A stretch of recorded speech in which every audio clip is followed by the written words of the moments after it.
Good evening all of you. स्वागत है आप सभी मित्रों का आज की मुलाकात में, आज की चर्चा में। पीवाईक्यूज प्रीवियस ईयर क्वेश्चंस पर मेरी आपसे बातचीत हो रही है। आपके नवंबर एग्जाम को हम टारगेट कर रहे हैं। पीवाईक्यूज में जब भी आपसे क्लास शुरू करता हूं तो हर बार मैं आपसे कहता हूं भैया कि पीवाईक्यूज को जरूर देखिएगा। क्वेश्चंस रिपीट होते हैं, जेआईबी और गाजे बाजे के साथ रिपीट होते हैं। हर बार रिपीट होंगे, उस दिन के क्वेश्चन रिपीट होते हैं, प्रीवियस ईयर के क्वेश्चंस रिपीट होते हैं। और मेरी पूरी कोशिश है कि ज्यादा से ज्यादा प्रीवियस ईयर के क्वेश्चंस भी मैं आपके साथ पहुंचाऊं। नंबर ऑफ क्वेश्चंस आपके साथ खूब सारे डिस्कस किए गए हैं। पूरे 50 दिन की एमसीक्यू सीरीज चली है, जिसमें मैंने 50 डेज में आपके सिलेबस को कवर किया Indian economy, Indian financial system में। मतलब अगर आप वहां देखेंगे तो वहां पर आपके पास 500 के आसपास क्वेश्चन पहुंच चुके हैं। पीवाईक्यूज में मैंने मई के सारे क्वेश्चंस आपके साथ डिस्कस कर लिए हैं। मई 2025 में जो क्वेश्चंस पूछे गए थे, जो याद थे क्वेश्चंस, जो हमारे सोर्सेज से हमें मिले, बैंकर्स ने हमें बताया, वो क्वेश्चन सारे कवर हुए। अब मैं अक्टूबर एग्जाम 2024 अक्टूबर नवंबर वाले जो एग्जाम हुए थे उनमें Indian economy, Indian financial system में जो क्वेश्चंस पूछे गए थे उन पर डिस्कशन कर रहा हूं। उसका भी ये इसके पहले हम दो और क्वेश्चन, मतलब दो पार्ट और डिस्कस कर चुके हैं। आज ये उसका तीसरा पार्ट है। तो यहां पर भी खूब सारे क्वेश्चंस आपके साथ डिस्कस हो गए हैं। और इसके बाद 28 तारीख से मैं आपके लिए मैराथन क्लासेस शुरू कर रहा हूं आपके एग्जाम के लिए। वो मैराथन क्लास बहुत जबरदस्त होगी भैया, और मैराथन क्लास आपके लिए बहुत इंपॉर्टेंट है। अगर आप पिछले एग्जामिनेशन का एग्जामिनेशन एनालिसिस जाके देखें, कमेंट्स देखें, तो वहां पर आपको मैराथन क्लासेस की इंपॉर्टेंस समझ में आएगी। मैराथन क्लासेस आपकी 28 तारीख से शुरू हो रही हैं। तो खैर, मैराथन क्लासेस पर कैलेंडर में आपको शेयर कर दूंगा, आपके ग्रुप पर भी, आपके टेलीग्राम ग्रुप पर भी वो कैलेंडर शेयर होगा कि कौन से मॉड्यूल की कब मैराथन है, फाइनल मैराथन कब है, एग्जाम एनालिसिस कब है, और उसकी टाइमिंग क्या क्या होगी, ये सब आपको शेयर कर दिया जाएगा। खैर, अभी हम चर्चा करते हैं हमारे अक्टूबर नवंबर एग्जामिनेशन में जो क्वेश्चंस पूछे गए थे उस पर। इसके पहले अक्टूबर नवंबर एग्जामिनेशन के और भी क्वेश्चन मैं डिस्कस कर चुका हूं, ठीक है। सबसे पहला क्वेश्चन देखते हैं क्या पूछा गया था। As per the constitution of India, the union budget is referred to as the annual financial statement and is presented in the parliament under which article and by whom. देखिए, क्वेश्चन एक पूछा ये गया था जो अक्टूबर में क्वेश्चन था कि यूनियन बजट को प्रेजेंट कौन करता है, इतना ये क्वेश्चन पूछा गया था। तो मैंने दोनों बातें यहां पर लिख दी हैं, आपको ये भी यहां पर पता चल जाएगा प्रेजेंट कौन करता है, जो कि क्वेश्चन पूछा गया था, और किस आर्टिकल में। तो आर्टिकल 110 में है, presented by the prime minister. ये आर्टिकल 112 में बजट को लिखा गया है और प्रेजेंट करता है finance minister behalf of the president. या आर्टिकल 113 में लिखा है, प्रेजेंट करता है president directly in the Lok Sabha, directly Lok Sabha में प्रेजेंट करता है। या आर्टिकल 265 है, presented by the cabinet secretary. क्या होगा इसका दुरुस्त आंसर? तब तक आप आंसर करते चलिए, मैं यूनियन बजट के बारे में आपको और बातें भी बता देता हूं। यूनियन बजट भैया, ये जो क्वेश्चन बना ये मॉड्यूल बी का क्वेश्चन है।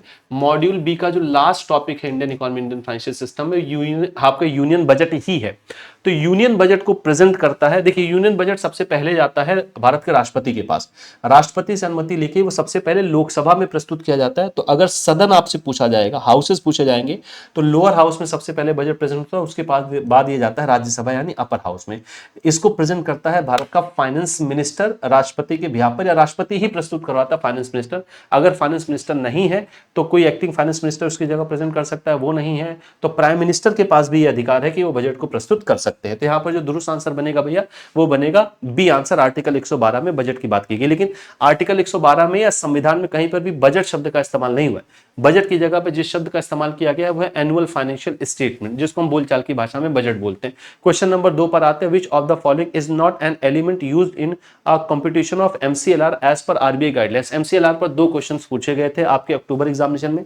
मई वाले एग्जामिनेशन में भी एक क्वेश्चन पूछा गया था एमसीएलआर में। तो मॉनेटरी पॉलिसी के अंतर्गत आप इसको पढ़ते हैं। Monetary policy and fiscal policy आपको मॉड्यूल बी में ही मिलेगा। तो ये क्वेश्चन भी बना है भैया मॉड्यूल बी से। आपको बताना है कि जब एमसीएलआर को हम कैलकुलेट करते हैं, एमसीएलआर का कंपटीशन होता है, तो इनमें से क्या शामिल नहीं होता है? मार्जिनल कॉस्ट ऑफ फंड शामिल नहीं किया जाता है, या निगेटिव कैरी ऑन सीआरआर शामिल नहीं होता, या बैंकों की ऑपरेटिंग कॉस्ट शामिल नहीं होती है, या प्रॉफिट मार्जिन नहीं शामिल होता। क्या है जो शामिल नहीं होता है जब हम एमसीएलआर का कैलकुलेशन करते हैं? तो क्लियर है। नेगेटिव कैरी ऑन सीआरआर का मतलब होता है कि हर बैंक को अपने एनडीटीएल का एक निश्चित हिस्सा केवल नगद के रूप में, सीआरआर के रूप में आरबीआई के पास जमा करना होता है, उस पर उसे कोई ब्याज नहीं मिलता, इसलिए उसको नेगेटिव कैरी ऑन सीआरआर के रूप में हम देखते हैं। तो यहां पर दुरुस्त आंसर क्या होगा भैया? डी ऑप्शन होगा। बाकी तीनों वाले जो है उसके कैलकुलेट होते हैं, उसमें डी ऑप्शन होगा यहां पर। क्वेश्चन नंबर 3 पर आते हैं, which of the following best describe the difference between the base rate and MCLR. MCLR और बेस रेट के बीच में क्या डिफरेंस है, उसी टॉपिक से ये क्वेश्चन लिया गया है भैया मॉड्यूल मॉड्यूल बी से ही ये क्वेश्चन उठाया गया है। एमसीएलआर लिंक होता है रेपो रेट से, जबकि बेस रेट रेपो रेट से लिंक नहीं होता है। MCLR uses average cost of fund, base rate uses marginal cost of fund. Average cost of fund लेता है एमसीएलआर, जबकि बेस रेट मार्जिनल कॉस्ट को यूज करता है। MCLR consider tenure premium and marginal cost, base rate did not. MCLR consider करता है tenure premium और marginal cost को, बेस रेट नहीं करता है। टेन्योर इज क्या है, there is no difference between the two, दोनों के बीच में कोई डिफरेंस नहीं, मतलब बेस रेट और एमसीएलआर में कोई डिफरेंस नहीं है। आंसर करिए भैया। एमसीएलआर को लाया गया था 1 अप्रैल 2016 से, बेस रेट को ही रिप्लेस करके लाया गया था एमसीएलआर को, बेस रेट को ही रिप्लेस करके एमसीएलआर को लाया गया था। आंसर करिएगा, आंसर करिए। इसमें जो दुरुस्त आंसर होगा वो क्या होगा भैया कि एमसीएलआर टेन्योर प्रीमियम को भी कंसीडर करता है, मार्जिनल कॉस्ट को भी कंसीडर करता है, ये बेस रेट में नहीं होता, तो इसलिए सी ऑप्शन इसका दुरुस्त आंसर होगा। क्वेश्चन नंबर 4 पर आते हैं। Which of the following CPI series was first shifted to the 2012 base year by the ministry of statistics and programme implementation. इस क्वेश्चन पर आने के पहले मैं आपको बता दूं, क्वेश्चन ये भी पूछा गया था, मतलब ये क्वेश्चन पूछा गया था कि सीपीआई का बेस ईयर क्या है। ये क्वेश्चन पूछा गया था, सीपीआई का बेस ईयर क्या है, अक्टूबर वाले एग्जाम में। सीपीआई का बेस ईयर 2012 है भैया, तो वही सवाल आपसे यहां पर पूछा जा रहा है कि आपको बताना है कि सीपीआई सीरीज जो पहली बार शिफ्ट हुई थी 2012 में, बेस ईयर 2012 बेस ईयर में आई थी, तो ministry of statistics and programme implementation कौन सी इसमें से सीरीज निकालता है, सीपीआई इंडस्ट्रियल वर्कर के थ्रू, या सीपीआई एग्रीकल्चर लेबर, या सीपीआई अब कंबाइंड आता है रूरल और अर्बन, या सीपीआई फूड ओनली। क्या होगा दुरुस्त आंसर? सीपीआई का पूरा नाम है कंज्यूमर प्राइस इंडेक्स, डब्ल्यूपीआई, और सीपीआई को हम मेजर करते हैं इन्फ्लेशन के लिए। तो इन्फ्लेशन आपको जो टॉपिक दिखाई देगा वो दिखाई देगा मॉड्यूल बी में। मॉड्यूल बी में आपको इन्फ्लेशन दिखाई देगा, मनी सप्लाई और इन्फ्लेशन नाम से टॉपिक है, उसमें आपको ये दिखाई देगा। सीपीआई का पूरा नाम होता है कंज्यूमर प्राइस इंडेक्स। सीपीआई का पूरा नाम क्या है भैया? कंज्यूमर प्राइस इंडेक्स है। ये प्राइस में होने वाले चेंजेस को बताता है रिटेल लेवल पर। ये क्या बताता है भैया? प्राइस में चेंजेस को बताता है। ये प्राइस चेंजेस को बताता है ना, एट रिटेल लेवल। किस लेवल पर? At retail level. Retail level पर बताता है, यानी कंज्यूमर के लेवल पर ये बताता है। इसका जो भैया बेस ईयर है वो 2012 है, याद रखिएगा, इसका जो बेस ईयर है वो 2012 है, जबकि डब्ल्यूपीआई का जो बेस ईयर है वो 2011 और 12 है। पहले डब्ल्यूपीआई का बेस ईयर 2004-05 हुआ करता था, बदल के 2011-12 कर दिया गया है। इसका बेस ईयर पहले 2002 था, अभी 2012 है सीपीआई का बेस ईयर। भारत में इन्फ्लेशन को सीपीआई से ही मेजर किया जाता है। तो अब कंबाइंड अर्बन और रूरल निकल के आता है सीपीआई का। आपके जो डियरनेस अलाउंसेस होते हैं वो सीपीआई इंडस्ट्रियल वर्कर के आधार पर निकाले जाते हैं। तो यहां पर सी आंसर बिल्कुल दुरुस्त आंसर होगा। क्वेश्चन नंबर 5 पर आते हैं। The WPI basket of goods is broadly divided into which 3 main group. जो डब्ल्यूपीआई का बास्केट होता है, होलसेल प्राइस इंडेक्स का जो बास्केट है, उनमें 3 आर्टिकल्स होते हैं, 3 ग्रुप्स होते हैं। तो कौन से 3 ग्रुप्स हैं, आपसे सवाल ये पूछा जा रहा है।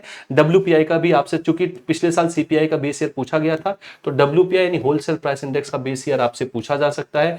डब्ल्यूपीआई का जो बेस ईयर है इस समय है 2011 और 2012 है, जो पहले 4-5 हुआ करता था। इसमें जो कुल आर्टिकल्स हैं, इसमें जो कुल आर्टिकल्स हैं डब्ल्यूपीआई में, वो हैं अब 697 वस्तुएं।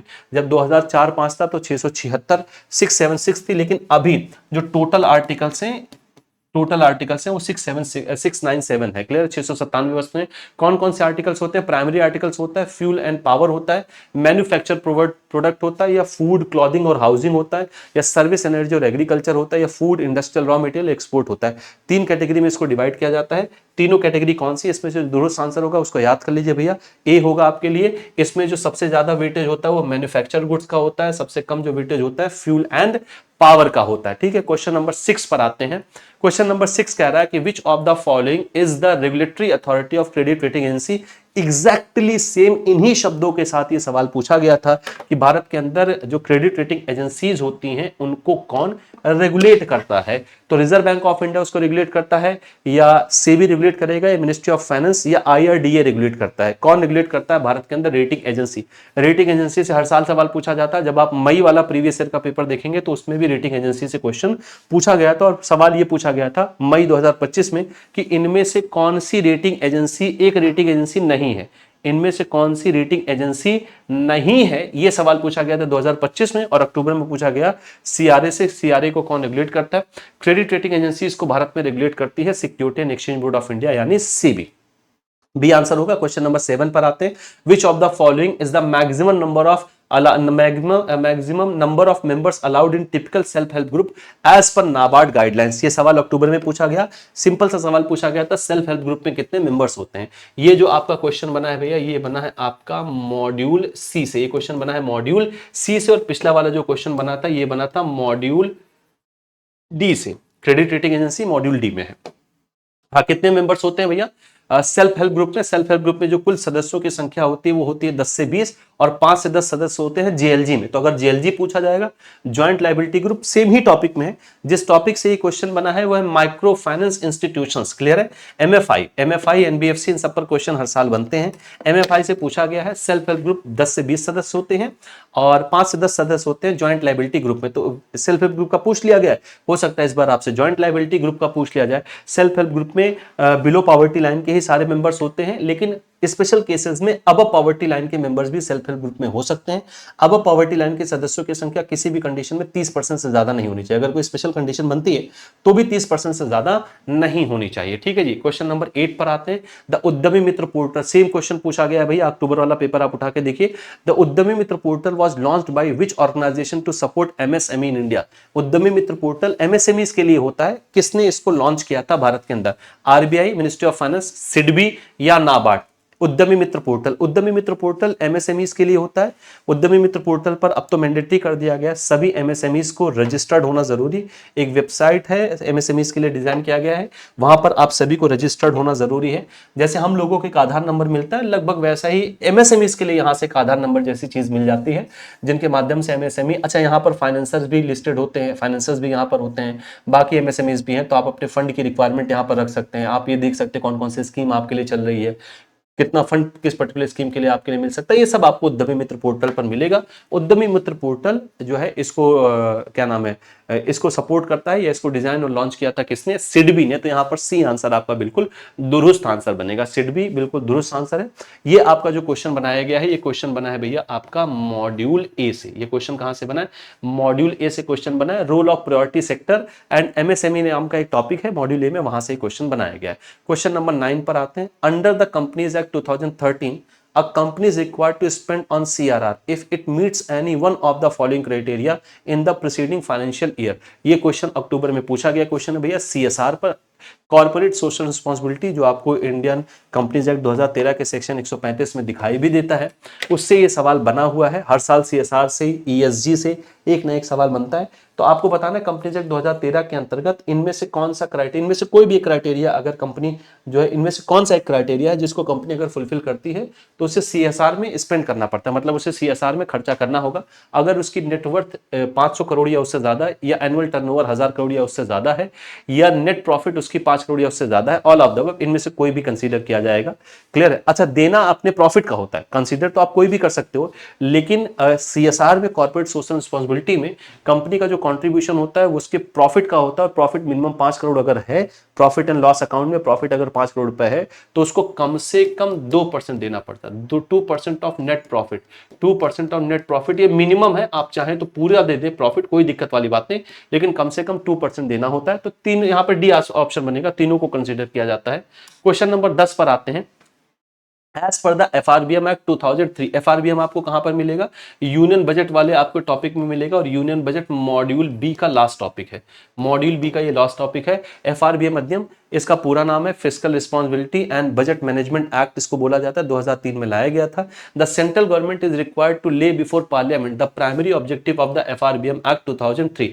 FRBM एक्ट के अंतर्गत सेंट्रल गवर्नमेंट के समक्ष जो भी लाया जाता है FRBM एक्ट के अंतर्गत, उसको पार्लियामेंट के समक्ष रखा जाना जरूरी है। लेकिन ये जो FRBM एक्ट का जो प्राइमरी ऑब्जेक्टिव था वो क्या था? फिस्कल डेफिसिट को रिड्यूस करना और रेवेन्यू डेफिसिट को कंट्रोल करना। Mandate state to achieve zero deficit, या स्टेट को मैंडेट करना इस एक्ट के अंतर्गत के जीरो डेफिसिट को अचीव करें, या गवर्नमेंट बोरोइंग को बढ़ाना बिना किसी रिस्ट्रिक्शंस के, या लिमिट सेट करना आरबीआई की लेंडिंग टू गवर्नमेंट, गवर्नमेंट को आरबीआई कितनी लेंडिंग करेगा इसको सेट करना FRBM अधिनियम का काम था। क्या होगा दुरुस्त आंसर इसके लिए? क्वेश्चन नंबर 10 पर क्या होगा दुरुस्त आंसर भैया, बताते चलिए आप लोग। FRBM एक्ट, FRBM यानी fiscal responsibility and budget management act है।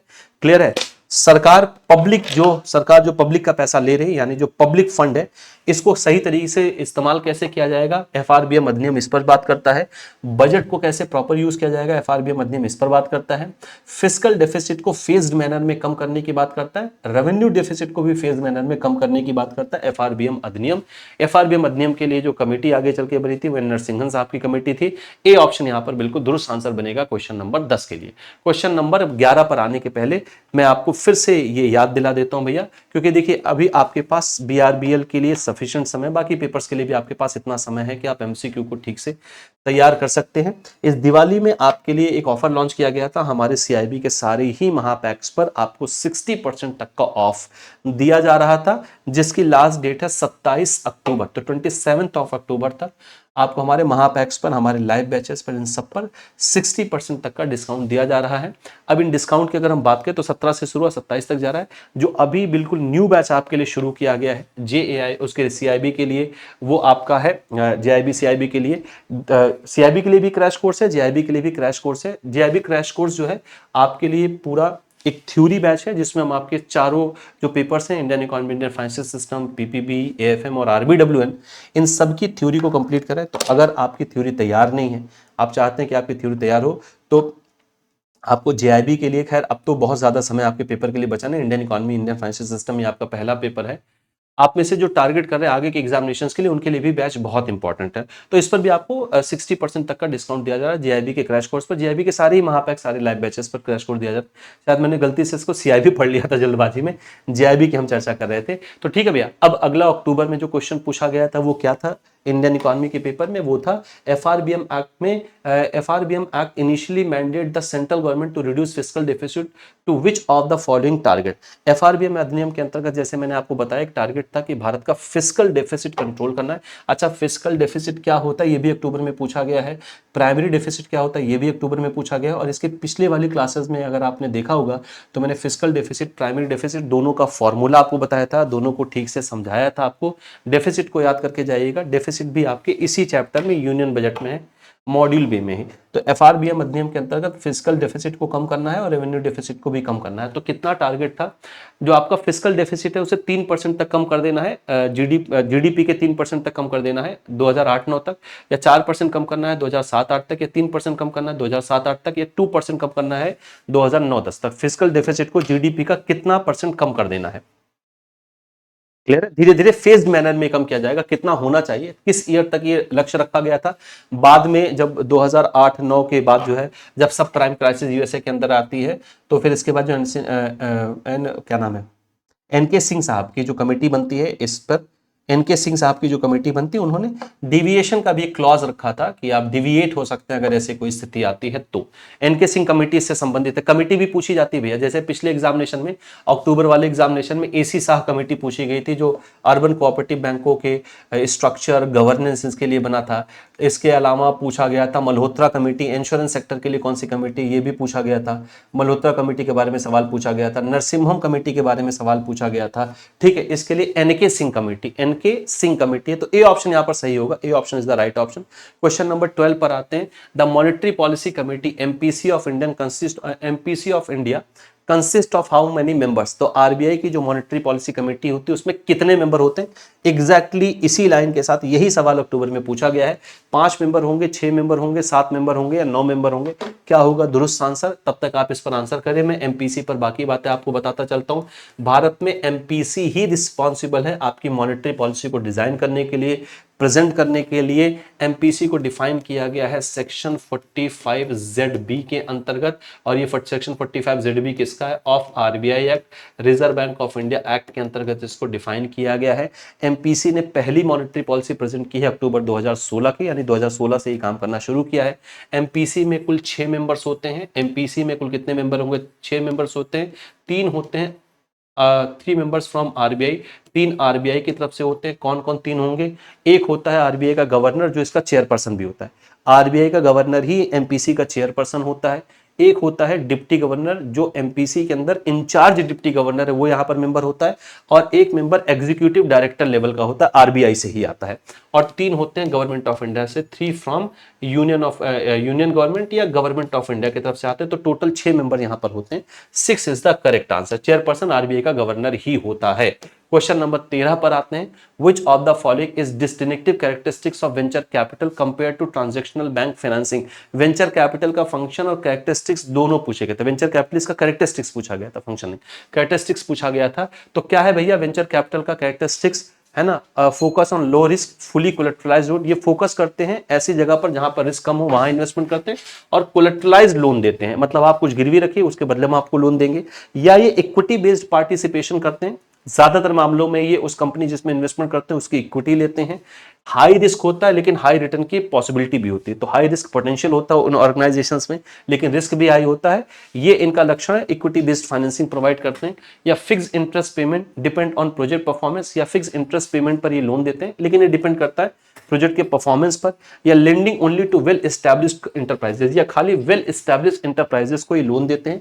ये जो सवाल आपका बना है, वेंचर कैपिटल नाम से ही आपका एक टॉपिक है, मॉड्यूल डी का ये टॉपिक है, यहां से ये सवाल बना है। Venture capital startups innovative ideas वाले कंपनीज को फंड प्रोवाइड करते हैं। ये अमूमन ज्यादातर मामलों में सीड स्टेज से ही पैसा देते हैं, यानी अर्ली स्टेज पर पैसा देते हैं, लेकिन ऐसा हमेशा जरूरी नहीं है। ये किसी भी स्टेज में शामिल हो सकते हैं फंड प्रोवाइड करने के लिए। ज्यादातर मामलों में इक्विटी बेस्ड फंड प्रोवाइड करते हैं, लेकिन ये कई बार लोन भी प्रोवाइड करते हैं।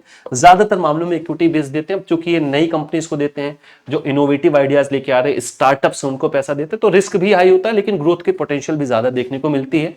तो बी ऑप्शन यहां पर बिल्कुल दुरुस्त आंसर है। क्वेश्चन नंबर 14 पर आते हैं। क्वेश्चन नंबर 14 भी वेंचर कैपिटल से ही संबंधित है। Venture capital funding usually requires a high level of innovation and scalability, because venture capital funding में यूजुअली रिक्वायरमेंट होता है ज्यादा इनोवेशंस की और ज्यादा स्केलेबिलिटी की, क्योंकि only innovative firm get venture capital financing. तो केवल इनोवेटिव फर्म्स ही वेंचर कैपिटलिस्ट से कैपिटल प्राप्त करती हैं। They want to establish a new firm, या ये नई फर्म एस्टैब्लिश करना चाहती हैं। या venture capitalist aims for exponential growth and high return, या वेंचर कैपिटल का जो एम होता है वो बहुत एक्सपोर्टेंशियल ग्रोथ होना चाहिए, हाई रिटर्न्स मिलना चाहिए, या ये अपने बिजनेस एक्सपेंशन के लिए एंटर करते हैं। क्या होगा दुरुस्त आंसर क्वेश्चन नंबर 14 के लिए? ये क्वेश्चन भी वेंचर कैपिटल से ही बना है, यानी मॉड्यूल डी से ही ये क्वेश्चन है। क्या होगा दुरुस्त आंसर भैया? इस पर्टिकुलर क्वेश्चन के लिए आप में से जिन्होंने भी सी आंसर किया बिल्कुल दुरुस्त आंसर किया है। तो ये 14 क्वेश्चंस थे जिन पर आज हमने डिस्कस किया। ये अक्टूबर के ही क्वेश्चंस हैं। अभी अक्टूबर के और भी क्वेश्चंस हम डिस्कस करेंगे। तो मई 2025 के जो क्वेश्चन पूछे गए उसको हम लोगों ने 3 पार्ट में डिस्कस किया। अक्टूबर वाले जो क्वेश्चन पूछे गए उसका 3 पार्ट डिस्कस हो चुका है। अभी एक पार्ट में आपके साथ अगली मुलाकात में और डिस्कस करूंगा। अब मैं आपको कुछ और बातें बता दूं। आपका ये जो पीवाईक्यू है, ये प्रीवियस ईयर क्वेश्चंस है, ये समाप्त होने के बाद 28 तारीख से मैं आपकी मैराथन शुरू करने जा रहा हूं। मैराथन जबरदस्त होगी। मैराथन जबरदस्त होने से ज्यादा इंपॉर्टेंट होगी। वो कितनी इंपॉर्टेंस है, आपकी परीक्षा में मैराथन कितनी मदद आपकी करती है इस पर्टिकुलर सब्जेक्ट में, या आप पिछले एग्जाम के एनालिसिस को देख के उनके कमेंट्स को पढ़ के देख सकते हैं। खूब अच्छे नंबर आपके निकल आएंगे अगर आपने ईमानदारी से मैराथन को देखा है। मैराथन आपकी शुरू हो रही है 28 अक्टूबर यानी 28 अक्टूबर से। 28 अक्टूबर को मॉड्यूल ए की मैराथन होगी, 29 अक्टूबर को मॉड्यूल बी, 30 अक्टूबर को मॉड्यूल सी और 31 अक्टूबर को मॉड्यूल डी। तो पहले तो मैं हर मॉड्यूल पर आपके साथ मैराथन डिस्कस करूंगा। 1 तारीख को 1 नवंबर को फाइनल मैराथन होगी पूरे 100 क्वेश्चन की, जितना आपके एग्जाम में पूछा जाता है सारे नए क्वेश्चंस के साथ। क्लियर हो गई इतनी बात भैया? 2 नवंबर को मैं आपके एग्जाम एनालिसिस के साथ जुड़ूंगा। एग्जाम एनालिसिस फर्स्ट शिफ्ट का शुरू हो जाएगा मेरे द्वारा 11:15 बजे। सेकंड शिफ्ट की एनालिसिस में शुरू करूंगा दोपहर में 2 बजे से। बाकी जो मैराथन की टाइमिंग है वो मैं बहुत जल्दी आपके साथ शेयर कर दूंगा। वैसे जो आपकी मैराथन की क्लासेस है module A B C D की, यानी 28, 29, 30 और 31 की जो मैराथन है वो शाम को 6:30 बजे से शुरू होगी। और 1 तारीख को जो फाइनल महा मैराथन है वो शुरू होगी 5:30 बजे से। वो लंबी मैराथन चलेगी इसलिए वो 5:30 बजे शुरू हो जाएगी। मैं ये कैलेंडर आपको जल्दी ही शेयर कर दूंगा यहाँ पर भी और टेलीग्राम ग्रुप पर भी डाल दूंगा। तो आज के लिए इतनी बात रखते हैं। बाकी आपको मैं फिर से याद दिला दूं कि हमारे महापैक्स पर, जेआईबी के महापैक, तीनों ही महापैक पर आपको 60% तक का डिस्काउंट दिया जा रहा है। पीछे जो बैच मैंने आपको जेआईबी क्रैश कोर्स बताया वो आपको महापैक पर फ्री ऑफ कॉस्ट मिलेगा। आप कोई भी महापैक अगर सब्सक्राइब करते हैं तो महापैक आपके लिए वन स्टॉप सोल्यूशन की तरह काम करता है और इस पर भी 27 अक्टूबर तक आपके लिए डिस्काउंट अवेलेबल है। अगर आप आरबीआई के लिए टारगेट करें तो आरबीआई का बैचेस भी आपके लिए अवेलेबल है। मतलब आरबीआई की ये बैच आरबीआई ग्रेड बी के नाम से आपको देखने को मिलेगा। फेज 1 फेज 2 दोनों को ये कवर कर रहा है। सिंगल सब्जेक्ट मैं आपको बताता रहता हूँ। अगर आपका कोई एक ही सब्जेक्ट है तो एक ही सब्जेक्ट को भी सब्सक्राइब कर सकते हैं। कुछ भी और आप मुझसे जानना चाहते हैं, पूछना चाहते हैं, तो इस QR कोड को स्कैन करके आप जरूर जुड़ जाएं। इसकी बहुत ज्यादा जरूरत आपको पड़ने वाली है। सवाल पूछना हो, बातचीत करनी हो, कोई भी चर्चा हम इस पर कर सकते हैं और ये सारी सुविधाएं आपको यहाँ पर मिलती है। इस QR कोड को स्कैन करके भी मुझसे आप जुड़ सकते हैं या टेलीग्राम पर आप सिंपली जाएं, सर्च करें आशीष सर JIB CIB एग्जाम्स, आप यहाँ पर भी मुझसे जुड़ सकते हैं। जितनी मैराथन में आपको पढ़ाऊंगा उनके क्वेश्चंस यहाँ पर शेयर किए जाएंगे, फाइनल मैराथन के क्वेश्चंस यहाँ पर शेयर किए जाएंगे, सारी टाइमिंग, सारी डिटेल, सब कुछ मैं यहीं पर शेयर करता हूँ, इसलिए आपके लिए बेहद इंपॉर्टेंट हो जाता है। तो आज के लिए फिर हम लोग इतनी ही चर्चा रखते हैं मित्रों। अभी आपके साथ अक्टूबर 2025 वाला जो एग्जाम है, अक्टूबर नवंबर वाला, उसका एक और क्लास डिस्कस करूंगा, यानी कुछ प्रीवियस ईयर के क्वेश्चंस में और भी आपके साथ डिस्कस करने वाला हूं, जो नेक्स्ट मुलाकात में आपसे बातचीत होगी। ठीक है, जितनी बात। तो आज के लिए फिर इतनी चर्चा रखते हैं भैया, अपना अपना ध्यान रखिए, मन लगा के पढ़ाई लिखाई करते रहिए। मिलते हैं फिर अगली मुलाकात में। अभी के लिए इतना ही, बहुत बहुत धन्यवाद।